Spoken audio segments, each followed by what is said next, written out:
put this mother lover over here. Test 1, 2, 3. Bop, bop, bop, bop, bop. Time with film banter. Updating my stream.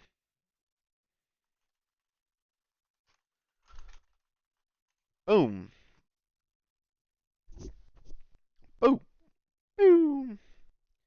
Okay, ladies and gentlemen. Ladies and gentlemen. That was my Alan Rickman Die Hard. We have 9 movies to talk about. This is the last week-ish of August of this year. 9 films to talk about. I watched quite a bit of films.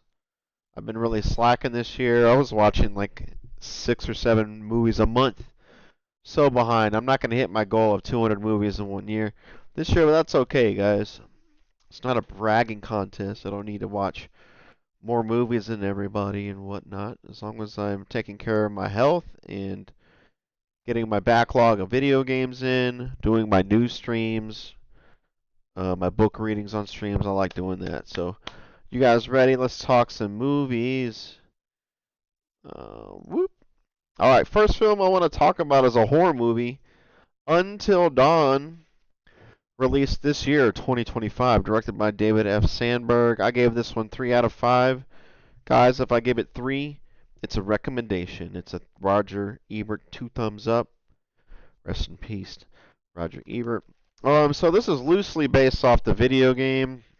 I highly recommend playing the video game Until Dawn, y'all.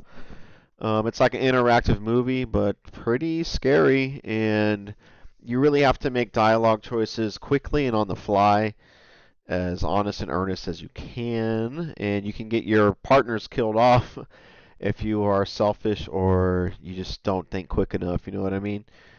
Peter Stormare, he's in the video game. He appears in this film. Pretty big role there, so that's really cool to see him. He's probably the best character. But guys, I really like the premise in this film. I think that's its strongest point. The characters, acting is not leaves something to be desired. Nothing stands out for me there, but I think there's some good CGI moments, some good jump scares. I like the way the film looks. Can't say it's like sweeping cinematography, but hey man, solid horror flick right here. You'll be entertained, I think. 3 stars out of 5 for Until Dawn. Film number 2, Blue Steel, released in 1990, directed by Catherine Bigelow, who is a really good action film director. This stars Jamie Lee Curtis, Ron Silver, Clancy Brown, Elizabeth Banya, rest in peace her. She died of alcoholism. 4 stars out of 5, guys. I rate this one pretty high. Man, it's some propaganda, whatever. But man, I'll tell you this: Ron Silver, excellent villain. He steals the movie. Jamie Lee Curtis and Clancy Brown are all right. But man, Ron Silver, this is a villain to remember, guys. Outstanding performance, so good. He really goes off, dude. He goes really insane on the role, and it's like it's kind of like a action thriller. It gets pretty kind of scary at times the way this dude is acting. How he's stalking her, and yeah, I don't want to spoil too much, but it's got that smoky neo-noir feel. If you guys like Strange Days by Catherine Bigelow, 1995, it kind of has that look, you know what I mean? And yeah, 4 stars out of 5 for Blue Steel, y'all. And watch it. Next film, I need a banger. Put on Child's Play, 4.5 stars out of 5. Directed by Tom Holland in 1988, starring Alex Vincent, Brad Dourif, who voices Chucky, Catherine Hicks, and Chris Sarandon as the main cop. But guys, Brad Dourif kills it. Excellent actor, excellent voice actor.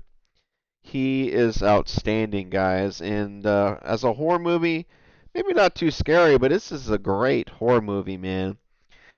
It's it explains the rules, how the universe works, and this voodoo shtick, how this doll is like alive and living, and they stick to it. So some people are like, this is ridiculous, but it's like it shows you right off the bat, the very first scene sequence, what this movie's about. So I love it. I love that plot and how they handle it. And man, even Brad Dourif, he'll make you laugh as Chucky.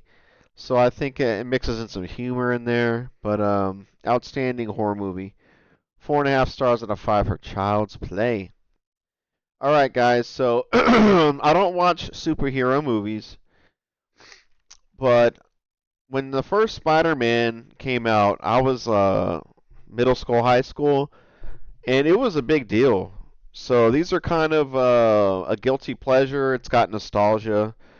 So I don't think these are truly 4.5 stars, but they got in my feels, all right.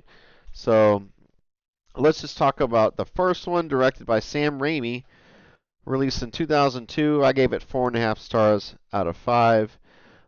Starring Tobey Maguire, Willem Dafoe, Kirsten Dunst, James Franco, Rosemary Harris, J.K. Simmons, and Bill Nunn's also in this. And Elizabeth Banks is also in this. So is Bruce Campbell. Um, but yeah, man, Sam Raimi directed The Evil Dead, so he's getting his big chance. I mean, he's had some chances before this, but I'm talking like a big budget, big time movie. And I don't know, it gets in my feels, y'all. I really like his origin story and the fight in the high school, how he's starting to learn his powers. And Willem Dafoe's crazy, man. Like when she smacks his hand when he's about to touch the food with his bare hands, the Thanksgiving food, and she's like and he gives her this look, man. He licks his fingers. Really good performance by Willem Dafoe. He might be the best part, guys. James Franco, I don't like him at all, but you got the iconic kiss from Spider-Man and Kirsten Dunst, and pretty good villain, yeah. But I don't know. And Bruce Campbell is a cameo. He kills it in every cameo, guys. And there's also like some 9/11 propaganda, guys. The very first scene has an American flag in it, and then the very last scene, literally the very first and last thing you see in this film is an American flag. So it's kind of gross. I don't know how Sam Raimi allowed that, but the CIA runs Hollywood. But I'm not trying to sound woke or anything, but just to be aware that it's there, okay? But fun time, Spider-Man. I had fun, and I'll also say this: when I was watching these Spider-Man films, because I watched 1 and 2 back to back, I was pretty hungover. I called out, so I needed something like it's a little mindless, but it's like heartwarming and fun and whatever. So Spider-Man 2, 5 stars out of 5. So it made me feel good. It was kind of what I needed on a hangover day, guys. This is also directed by Sam Raimi. Has most of the same cast. Brings Alfred Molina into the mix as the villain, Doc Ock. But guys, cinematographer Bill Pope, who shot the Matrix films, at least the first one for sure, and Bound by the Wachowskis. And man, you can tell the cinematography is a little different in this one, man. It looks pretty sweet, gotta say. And I mean, this movie, it gets in my feelings again. I think the action choreography has stepped up a notch. When Doc Ock goes crazy, guys, that was masterful. Sam Raimi. It's a PG-13 movie, but that almost felt like an R-rated scene. Pretty terrifying. And I don't know why like Doc Ock goes crazy. It doesn't really explain that much, but doesn't matter. It's a comic book villain, man. And he's off robbing banks and doing stuff.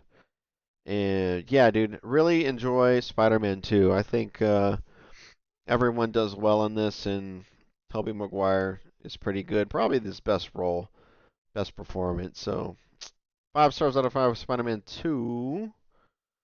Whoops. So Point Break I watched next. Point Break, another Catherine Bigelow movie, directed by her, 1991. Four stars out of five, guys.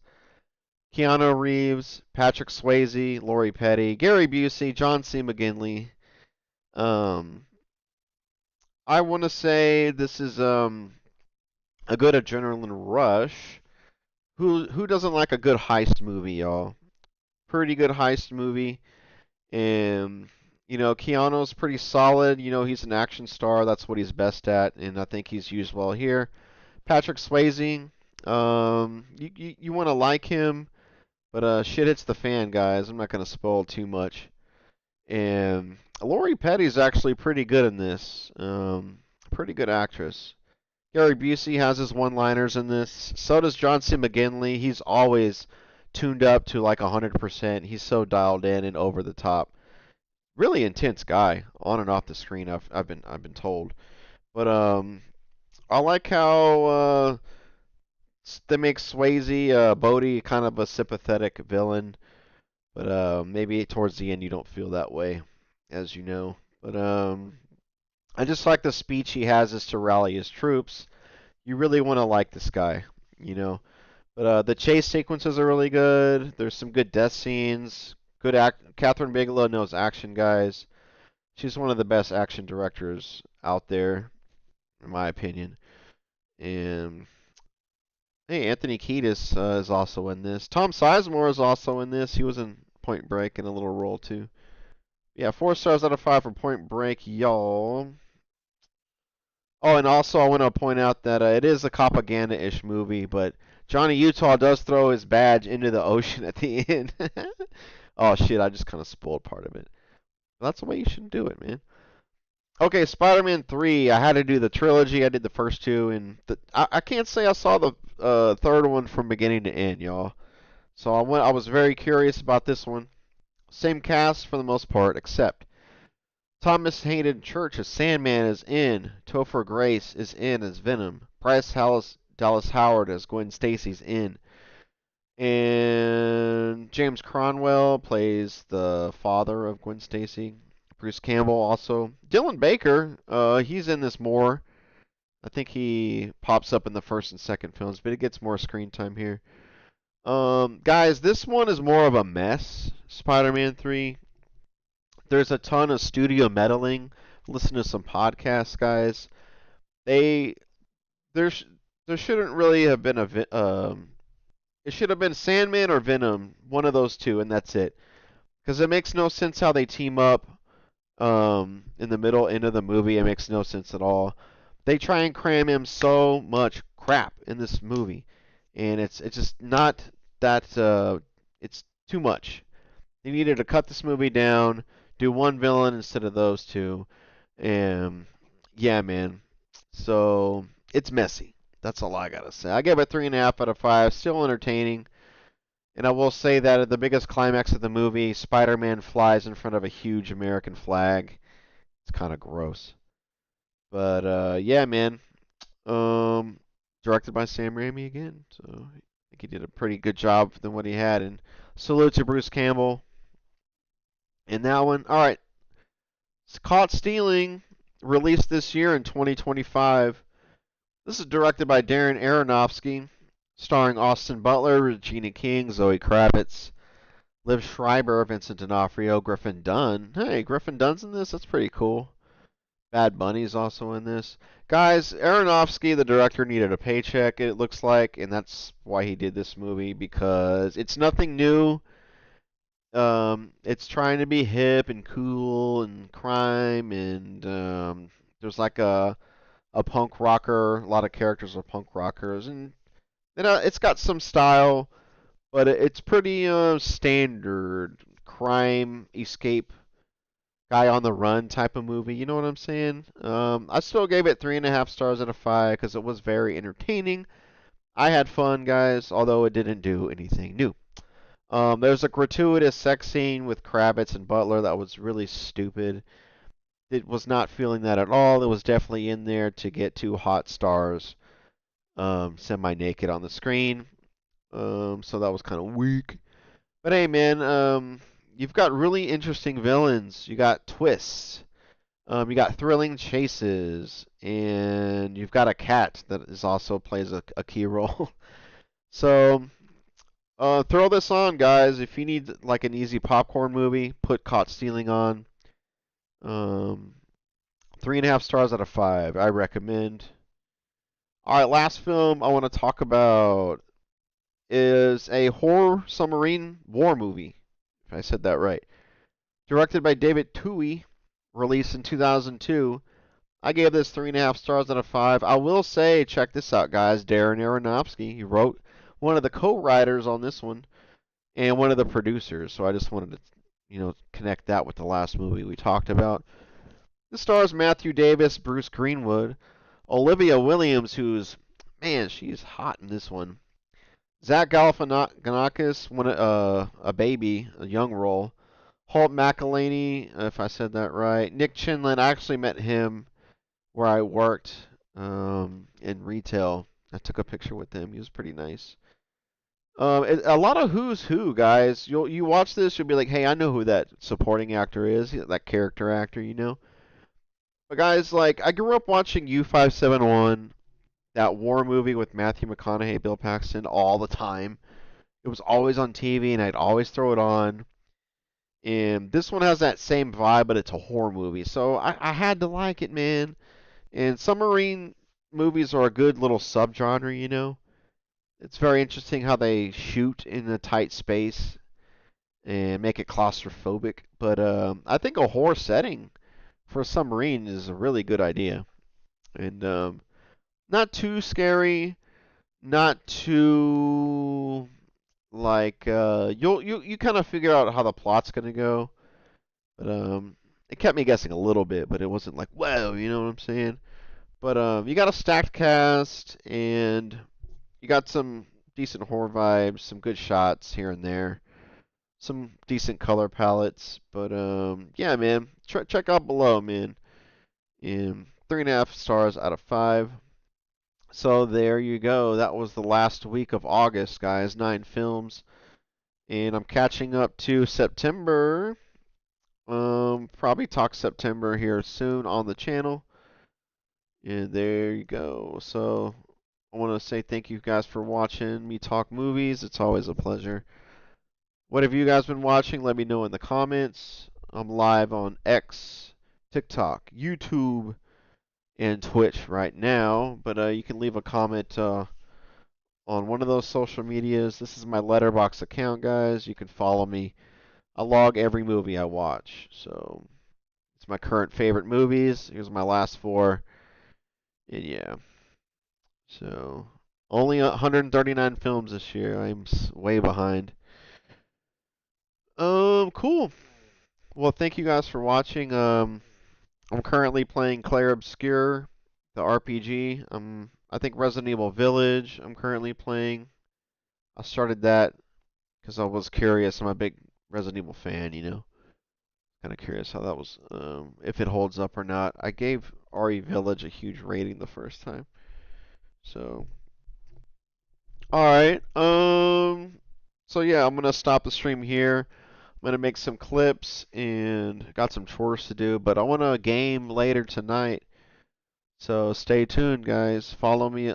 I'm all across social media, so I kind of stream at random times.